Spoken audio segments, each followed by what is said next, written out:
शाम 6 बजे में आपका इस्तकबाल है। मैं हूं साइमा खान। अब से आधे घंटे में हम आपको दिखाएंगे मुल्क और बैरून मुल्क की खबरें। आपको बताएंगे कि बीजेपी ने फिर शहरियत तरमीम कानून पर की कांग्रेस की तनकीद। कहा कि साबिक वज़ीर आज़म मनमोहन सिंह ने भी की थी इसकी वकालत। और army chief general Bipin Rawat कल से मुल्क के पहले चीफ ऑफ डिफेंस स्टाफ की संभालेंगे जिम्मेदारी। दूसरी तरफ लेफ्टिनेंट जनरल मुकुंद नरवाणे ने आज संभाला नए और 28वें फौजी सरबराह का ओहदा। शुमारी भारत में शदीद सर्द लहरों का कहर जारी। हालांकि दिल्ली में आज निकली धूप। कोटा में बच्चों की मौत की जांच के लिए कायम की गई पार्लिमानी कमेटी और नए साल की तैयारियां शबाब पर। इन सब के साथ तिजारत और मईशत और खेल के मैदान से अहम आपको दिखाएंगे मजीद खबरें, लेकिन सबसे पहले डालते हैं नजर इस वक्त की सुर्खियों पर। शहरियत तरमीम कानून के बारे में मरकजी हुकूमत की अपोजिशन पर शदीद तनकीद। वजीर कानून ने कहा कि कांग्रेस ना करे गुमराह। साबिक वजीर आज़म मनमोहन सिंह ने भी की थी मुहाजिरीन को शहरियत देने की हिमायत।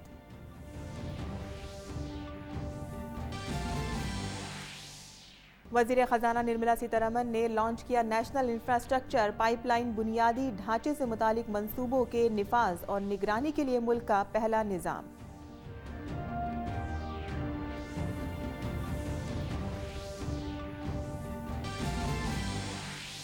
मुकुंद नरवाणे बने मुल्क के 28वें फौजी सरबराह। जनरल बिपिन रावत कल संभालेंगे चीफ ऑफ डिफेंस स्टाफ का ओहदा।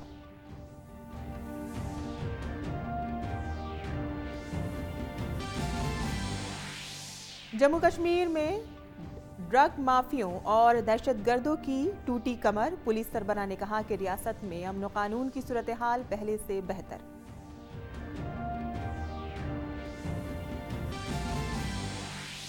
कोटा के सरकारी अस्पताल में बच्चों की मौत ने पकड़ा तूल। बीजेपी के अरकान पार्लिमान ने किया अस्पताल का दौरा। कहा कि अस्पताल के हालात बदतर।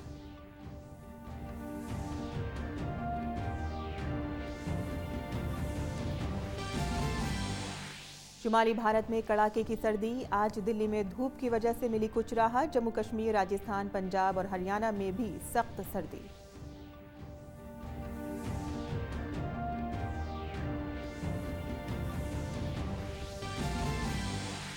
और दुनिया भर में लोग 2019 को कह रहे हैं अलविदा। 2020 के इस्तकबाल की जोरदार तैयारियां। सयाहती मकामात पर लोगों की भीड़।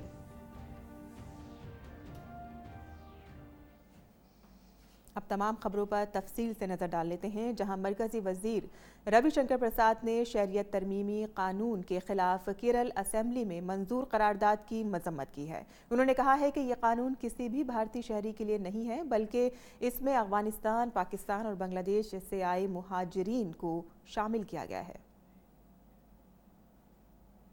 It is only the parliament which has got the power to pass any law with regard to citizenship. Not any assembly, including Kerala Assembly. And this law, in terms of constitutional requirement, is binding in the entire country.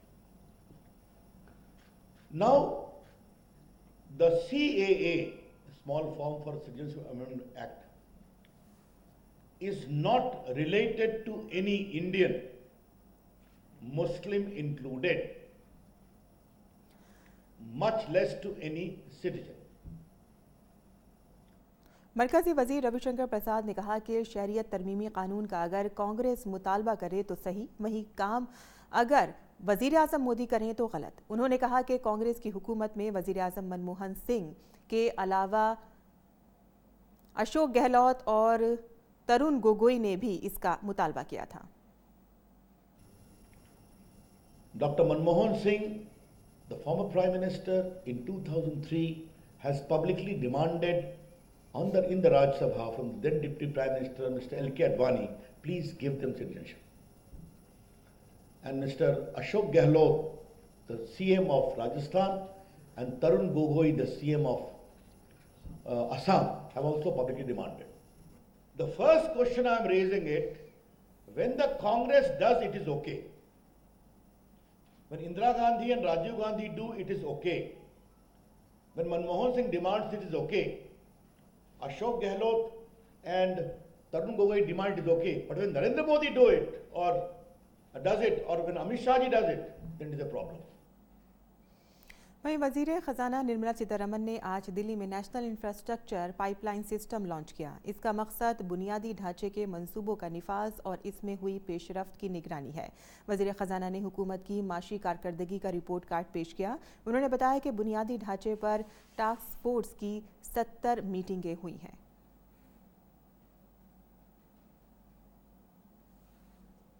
We have a compilation of 102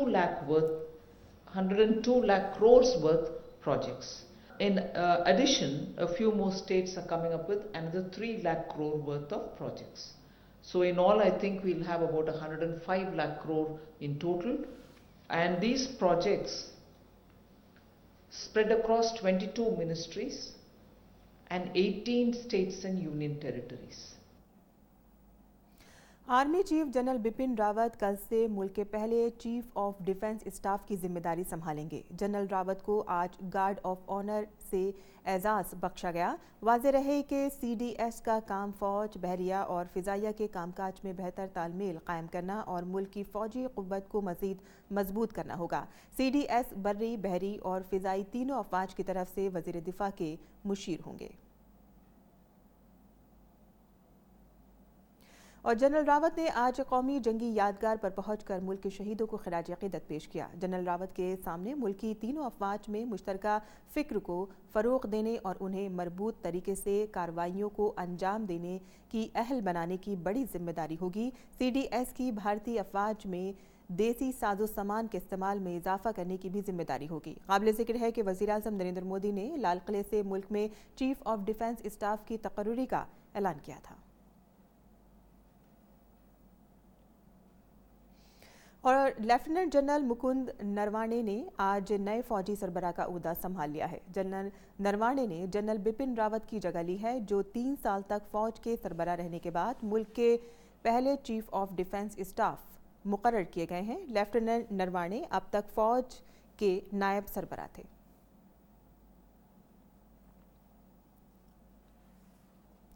और दिफाई उमूर के माहिर PK Sehgal ने कहा है कि भारत के लिए दिफाई policy खारजा policy की ही तौसी है। उन्होंने कहा कि भारत के लिए दिफाई पॉलिसी, खारजा पॉलिसी और ख़जाने के दरमियान तालमेल भारत के एक मजबूत ताकत के तौर पर उभरने के लिए इंतहाई अहम है। CDS आने के बाद में ये सिविल और मिलिट्री जो डिस्ट्रस्ट है, इसमें बहुत बड़े पैमाने पर कमी आएगी। दूसरा, आज के माहौल में डिफेंस जो है, डिफेंस पॉलिसी जो है एक एक्सटेंशन है आपके फॉरेन पॉलिसी का। तो फॉरेन पॉलिसी, डिफेंस पॉलिसी और फाइनेंस में इंटीग्रेशन और साइनर्जी आएगी, जो बहुत लाजमी है अगर हिंदुस्तान वास्तव में अपने आप को एक उभरती शक्ति के रूप में पेश करना चाहता है। तीसरा सबसे बड़ा जो फ़ायदा होगा कि जो हमारा स्केर्स बजट है, बजट का टोटल 1.5% GDP है, इसका देश की आर्म फोर्स के मॉडर्नाइजेशन के लिए सही इस्तेमाल नहीं हो रहा। तो हम इस CDS के आने के बाद में ऑप्टिमल यूटिलाइजेशन हो सकेगा। और उत्तर प्रदेश पुलिस के सरबराह OP सिंह ने पॉपुलर फ्रंट ऑफ इंडिया पर पाबंदी की सिफारिश की है। पुलिस ने ये तजवीज़ महकमा दाखिला को भेज दी है। हमने रिकमेंड किया है कि PFI को बैन किया जाए। ये रिकमेंडेशंस हम गृह मंत्रालय को भेजेंगे और उस पर कार्रवाई की अपेक्षा करेंगे। और उत्तर प्रदेश के नायब वज़ीर आला केशव प्रसाद मौर्य ने बताया है कि शिद्दत पसंद तंजीम पॉपुलर फ्रंट ऑफ इंडिया पर पाबंदी की तैयारी की गई है। इस तंजीम पर शहरियत तरमीम कानून के खिलाफ हुए एहतजाज के नाम पर बलवे करने का इल्ज़ाम है। नायब वज़ीर आला ने बताया है कि इन तमाम वजारतों में PFI का नाम सामने आया है और ये कि इस तंजीम में सिमी के लोग शामिल हैं। पूरे उपद्रव, पूरे अराजकता, पूरे आगजनी, पूरे बलवे के पीछे विशेष तौर से PFI का ही हाथ था और उसकी जांच के माध्यम से सच भी सामने आ रहा है। और इस बात को ध्यान में रखते हुए कि सिमी किसी भी रूप में अगर प्रकट होगा तो उसे कुचल दिया जाएगा। इस प्रदेश में, देश में किसी भी प्रकार का देशद्रोही आचरण बर्दाश्त नहीं किया जाएगा। और दिल्ली में आज तकरीबन एक हफ्ते के बाद धूप नजर आई है, जिससे यहाँ के आवाम को थोड़ी सी राहत महसूस हुई है। बहरहाल शुमाली भारत में पड़ रही शदीद सर्दी ने लोगों का जीना दुश्वार कर दिया है। राजधानी दिल्ली में बहुत ज़्यादा सर्दी पड़ रही है। साल 1901 के बाद यहाँ पीर का दिन सबसे सर्द दिन रहा। दिल्ली में कल दिन का ज़्यादा से ज़्यादा दर्जे हरारत 1901 के बाद अब तक की सबसे निचली सतह पर 9.4 डिग्री सेल्सियस दर्ज किया गया। वहीं शुमाली रियासतों में कश्मीर के श्रीनगर का कम से कम दर्ज हरारत 0 से 6.5 डिग्री सेल्सियस दर्ज किया गया। रियासत की मशहूर डल झील में पानी मुंजमद हो गया है। दूसरी तरफ हिमाचल प्रदेश के मुतादिद हिस्सों में कम से कम और ज़्यादा से ज़्यादा दर्ज हरारत मौसम के मामूल के दर्ज हरारत से 1-2 डिग्री नीचे पहुँच गया है।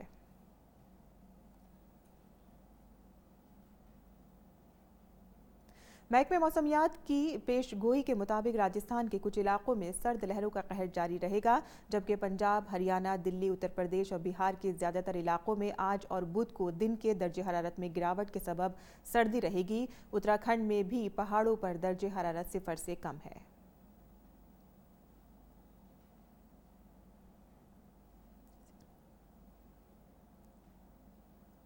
दिल्ली एनसीआर में हड्डियों को कपकपा देने वाली ठंड पड़ रही है, जिससे लोगों का हाल बेहाल है। सड़कों पर रात गुजारने वाले बेसहारा लोगों पर ये सर्दी और सितम ढा रही है। ऐसे लोगों की मदद के लिए राजधानी दिल्ली में रैन बसेरों का इंतजाम किया गया है। हमारे नुमाइंदे ने ऐसे रैन बसेरों में जाकर लोगों से उनका हाल दरियाफ्त किया है। दिल्ली एनसीआर में इन दिनों कड़ाके की सर्दी पड़ रही है। शीतलहर का प्रकोप जारी है। लोग सर्दी से बचने के लिए आप देख सकते हैं किस तरह से यहाँ पर हाथ सेकते नजर आ रहे हैं। कुछ लोग हमारे साथ हैं, बात करते हैं। इस सर्दी में बचने के लिए क्या कर रहे हैं आप? सर जी यही देखो, नाग वो जला के कर रहे हैं, सेक रहे, अपन जीवन काट रहे हैं, यही कर रहे हैं। अमीर लोग तो मतलब हीटर वगैरह सेक के मतलब अपना काम चला लेंगे। गरीब लोग क्या करेंगे, लगकर होकर अपना जैसे मर्जी तैसे गुजारा कर रहे हैं। आप यहाँ देख सकते हैं किस तरह से लोग सर्दी से बचने के लिए रैन बसेरों का सहारा ले रहे हैं। जिनकी छत नहीं है उनको रैन बसेरा कहीं ना कहीं मदद पहुंचा रहा है। इस सर्दी से बचने के लिए कुछ लोग यहाँ पर सोए हुए हैं, उनसे बात करने की कोशिश करते हैं। क्या कहेंगे सर, सर्दी कितनी ज़्यादा है? सर्दी वैसे बहुत ज़्यादा पड़ रही है, ठंड के मारे बहुत ज़्यादा बुरा हाल है। बाहर कोहरा पड़ रहा है। यहाँ पे फैसिलिटी जो है बहुत अच्छी फैसिलिटी मिल रही है। यहाँ पे हमारे को चाय से लेके खाने तक की सारी फैसिलिटी अवेलेबल कर रखी है हमारे पास। दिल्ली सरकार की तरफ से यहाँ पर हर व्यक्ति के लिए अनलिमिटेड कंबल हैं। वो 2, 3, 4 जो भी ओढ़ना चाहता है। गद्दे हैं, चादर है, पिलो है। और कोई बीमार होता है तो 102 कॉल करके हम लोग एम्बुलेंस से हॉस्पिटलाइज करते हैं उसको। फर्स्ट एड बॉक्स मिलेगा आपको हर जगह, हर शेल्टर में। लोगों का कहना है कि जितनी सर्दी इस बार पड़ रही है शायद इससे पहले इतनी सर्दी उन्होंने नहीं देखी, लेकिन कम से कम सर्दी से बचने के लिए, शीतलहर से बचने के लिए, इस कड़ाके की ठंड से बचने के लिए फिलहाल इनका सहारा ये रैन बसेरे हैं। कैमरामैन कुलदीप शर्मा के साथ गिरीश निशाना, DD न्यूज, दिल्ली।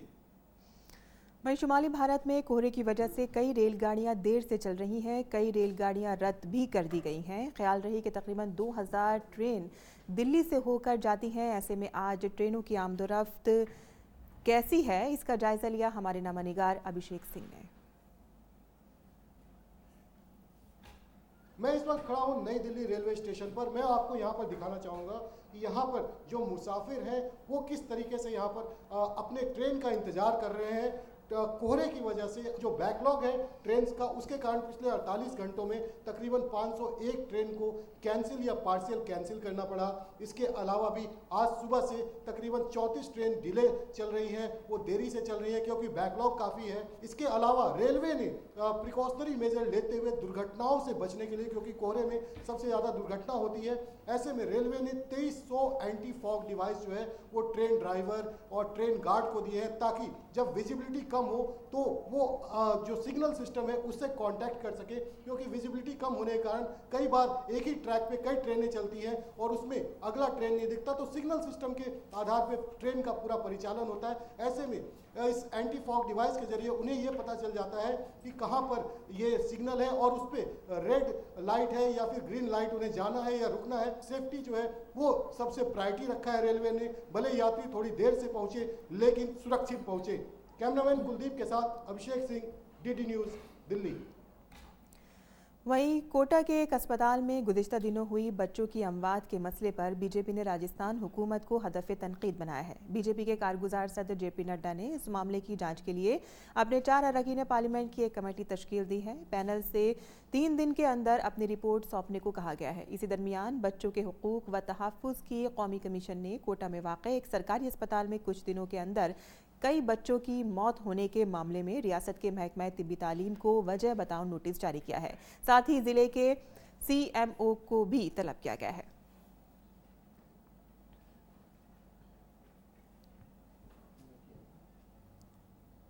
गंभीर वहाँ स्थिति है कि बच्चे इतनी गंभीर हालत में हैं और एक एक बेड पर कई बच्चे हैं, वहाँ पर कई बच्चे हैं और तड़प रहे हैं। वहाँ पर है कोई सुविधा नहीं है, ढंग से कोई उपचार नहीं है, किसी तरह से भी है और बहुत गंदगी है वहाँ पर।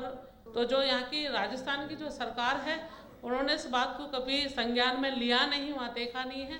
24 घंटे में 12 बच्चों की मृत्यु होना तो ये बहुत बड़ी बात है। 77 बच्चे अभी में ही दिसंबर में ये ख़त्म हुए हैं और लगातार ऐसी स्थिति बनी हुई है। बहुत ही मतलब गंभीर मामला है, बहुत ही ज़्यादा है। और रिहाइश और शहरी तरक्यात के वजीर हरदीप सिंह पुरी ने गैर मंजूर शुदा कॉलोनियों के मामले पर कहा है कि वजीर आज़म मोदी का मंसूबा था कि जहां झुग्गी है वहां मकान हो। हरदीप सिंह पुरी ने कहा कि इस मंसूबे के तहत अब तक 1 करोड़ घरों को मंजूरी दे दी गई है। पहले सिलसिले में बनी कमेटी के मुताबिक गैर मंजूर शुदा कॉलोनियों के लिए 1 करोड़ 3 लाख घरों की ज़रूरत थी, लेकिन अब ये तलब बढ़ गई है और अब 1 करोड़ 12 लाख नए घर बनाने होंगे और वजारत इस पर काम कर रही है। जहाँ झुग्गी वहीं मकान है, ये प्रधानमंत्री आवास योजना की 4 में से एक वर्टिकल है। इसको 4 वर्टिकल में इसको कहते हैं इन सिटू स्लम रिहेबिलिटेशन। तो प्रधानमंत्री आवास योजना की शुरुआत हुई थी जून 2015 में। उस समय प्रधानमंत्री जी ने कहा था कि हमारा एक सपना है, संकल्प है कि 2022 तक every Indian must have a home no matter where he और शी लिव्स, और उस घर का title should be in the name of the lady of the house. हमने 1 करोड़ का जो आंकड़ा है वो ऑलरेडी पास कर लिया है, तो 1 करोड़ सैंक्शन हो गए हैं, 1 crore 3 lakh to be exact. पर मीनवाइल ये डिमांड बढ़ी है और अब हमारी जो रिवाइज डिमांड असेसमेंट है वो है 1 करोड़ 12 लाख। शहरी हवाबाजी के वजीर हरदीप सिंह पुरी ने कहा है कि एयर इंडिया सफ़े अव्वल की एयरलाइंस है, लेकिन इसमें कोई 2 राय नहीं है कि इसकी निजकारी की जाएगी।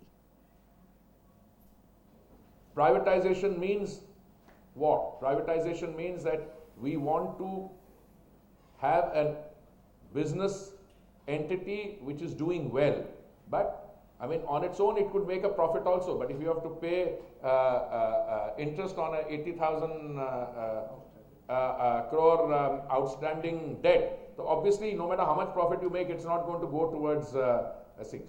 We've learned from that experience, and it is our endeavor now that we will be issuing an expression of interest in the coming few weeks, hopefully sooner than later, and that the process of privatization will then set in.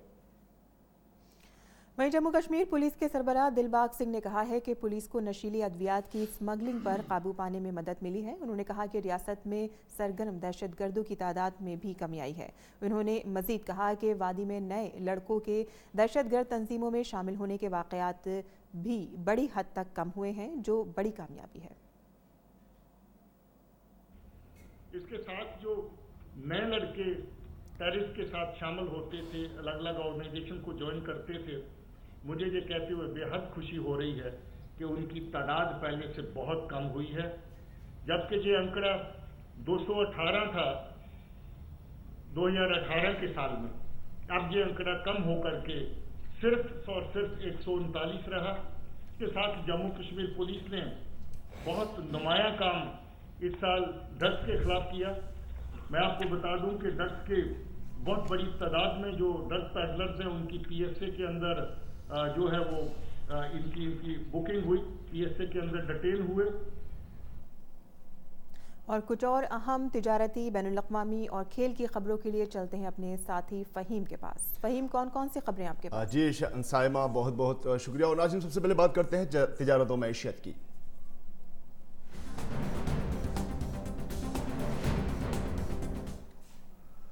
राष्ट्रीय टैक्सों के मरकजी board ने permanent account number यानी pan को आधार से जोड़ने की आखिरी तारीख को बढ़ाकर 5 मार्च 2020 कर दी है। इससे कबल ये तारीख आज यानी 31 दिसंबर 2019 थी।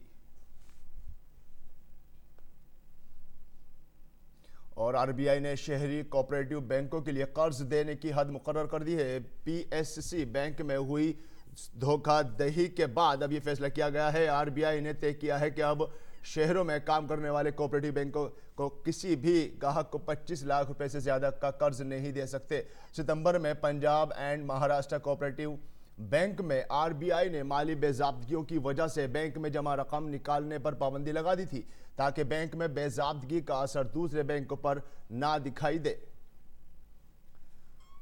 और नीति आयोग ने कल अक़वाम मुत्तहिदा के जरिए मुकर्ररा पायदार तरक्की के अहदाफ से मुताल्लिक तैयार किए गए दूसरा SDG इंडेक्स जारी किया। इशारे के मुताबिक मोदी हुकूमत के फलाही मंसूबों और रियासतों की तरफ से जारी काविशों के पेश नज़र भारत अपने अहदाफ के हुसूल में तरक्की की राह पर गामजन है। और नाज़रीन, बात करते हैं आलमी खबरों की।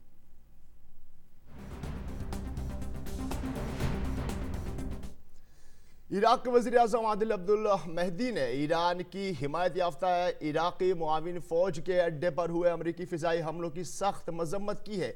अमरीकी फ़ौज ने जुमे को करकुक में एक अमरीकी कंट्रैक्टर के हिज़्बुल्लाह ब्रिगेड के रॉकेट हमले में मौत के बाद जवाब में इसके अड्डों पर हवाई हमले किए थे। और अमरीकी सदर डोनाल्ड ट्रंप के मुताबिक टेक्सास रियासत में बंदूक कानून की वजह से ही उस वक्त कई अफराद की जान बची जब एक चर्च के सिक्योरिटी अफसर ने उस बंदूक बरदार को गोली मार दी, जिसने दुआया तकरीब के दौरान 2 अफराद को गोली मारकर कत्ल कर दिया था। वाइट सेटलमेंट के फोर्ट वर्थ मसाफात के एक गिरजाघर में इतवार को ही गोलाबारी अमेरिका के किसी मजहबी मकाम पर हमले का ताज़ा वाक़या है। इसी दरमियान मुश्तबा बंदूक बरदार की शिनाख्त 45 साल के थॉमस कन्वेंटन के तौर पर कर ली गई है। वो रियोवेन ओक्स का रहने वाला है और उसके जराइम की फहरिस्त लंबी है। और ऑस्ट्रेलिया में जंगल में लगी आग समुद्र के किनारे आबाद मकबूल सयाहती शहर मलकोटा तक पहुंच गई है, जिसकी वजह से वहां छुट्टियां मनाने आए हजारों अफराद और मकामी बाशिंदे फंस गए हैं। मकामी अफसरों ने बताया कि मलकोटा शहर में 4000 अफराद फंसे हुए हैं। काबिल जिक्र है कि अफसरान कई दिनों से ऑस्ट्रेलिया में गर्मियों की छुट्टियां मना रहे थे। 30,000 से ज़्यादा सयाहों से इलाका खाली करने को कहा गया है और ये उन सैकड़ों इलाकों में से एक है जो जंगलों में लगी आग की जद में है। और नाज़रीन, बात करते हैं खेलकूद की।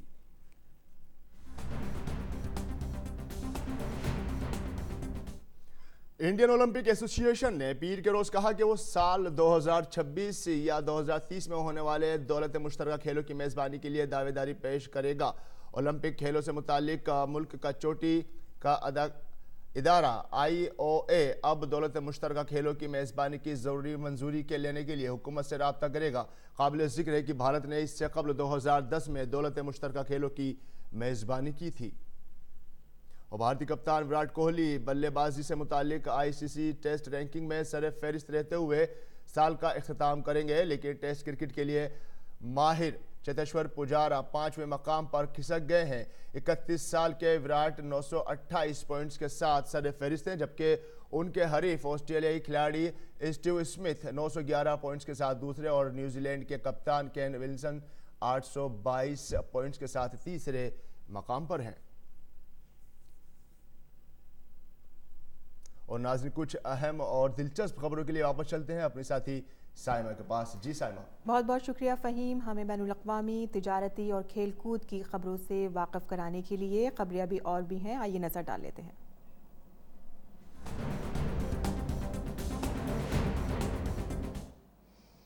और नाज़रीन, आपको बता दें कि नया साल का जश्न शुरू हो गया है। न्यूजीलैंड सबसे पहले नए साल में दाखिल हुआ। इस मौके पर वहाँ शानदार जश्न मनाया गया।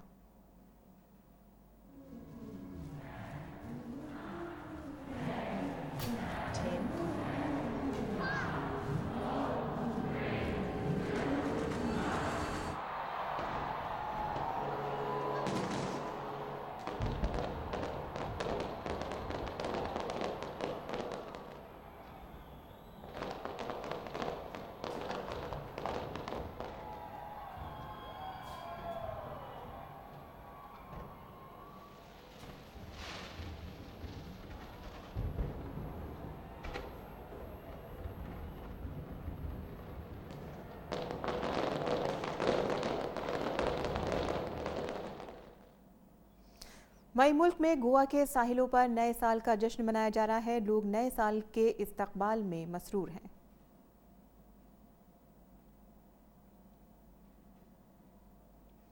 और दिल्ली पुलिस ने नए साल की माक़बल शाम दिल्ली में बेहतर आमदोरफ्त के वसी इंतजाम किए हैं। पूरी दिल्ली में नए साल के मौके पर मुनक़िद किए जाने वाले प्रोग्रामों की जगहों पर सिक्योरिटी सख्त कर दी गई है। कनॉट प्लेस के आसपास के इलाकों में खुसूसी इंतजाम किए गए हैं। कनॉट प्लेस के इनर, मिडिल और आउटर सर्कल में गाड़ियों की आमदोरफ्त की इजाज़त होगी। और इफ्रो ब्राज़ील मजहब के मानने वाले रियो डी जेनेरियो में मशहूर वर्मिला साहिल पर जमा हुए, जहां नए साल की माक़बल शाम समंदर की देवी यजमा को खराज अक़ीदत पेश किया गया। ब्राज़ील के हज़ारों अफराद ने यमजा को खराज अक़ीदत पेश करने के लिए साहिल पर पानी भर दिया। खराज अक़ीदत पेश करने के बाद लाल, सफ़ेद और पीले गुलाब समेत तोहफ़ों से भरी टोकरी लेकर समंदर की परेड की गई।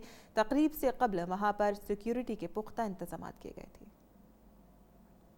और जर्मनी में भी नए साल के जश्न की तैयारियां शुरू हो गई हैं। बर्लिन ने पटाखों पर पाबंदी के दरमियान ब्रेंडनबर्ग गेट पर एक बड़ी पार्टी की तैयारी की है। नए साल की माक़बल शाम गुज़िश्ता बरस बर्लिन की गलियां सबसे ज़्यादा भीड़ वाली साबित हुई थीं। यहाँ दुनिया के तमाम ममालिक से लोग नया साल मनाने के लिए जमा थे। नए साल के मौके पर यहाँ का लाइव म्यूज़िक शो, परफॉर्मेंस और ज़बरदस्त लाइट शो देखने को मिलेगा। वहीं नेपाल में हाथी फेस्टिवल में 16वें एडिशन के तौर पर मुकाबला हुस्न का इनेकाद किया गया। ये मुकाबला जनूब मगरबी नेपाल में चित्तौन ज़िले के सोराहा में मुनक़िद हुआ। इस मुकाबले में 5 हाथियों ने हिस्सा लिया। इन हाथियों के जिस्म पर मुख्तलिफ़ किस्म की तस्वीरें बनाई गई थीं और उन्हें उनके नाखूनों पर पॉलिश लगाकर सजाया गया था। मुकाबले में जीतने वाले हाथी को लजीज खाना जैसे कि केला, पपीता, गन्ना खिलाया जाता है और हाथी के मालिक को नकद इनाम से नवाजा जाता है। इस फेस्टिवल का मकसद जंगली हयात का तहफ़्फ़ुज़ और सयाहत को फ़रोग़ देना है। और अब एक नज़र मुल्क के चंद बड़े शहरों के दर्जे हरारत पर।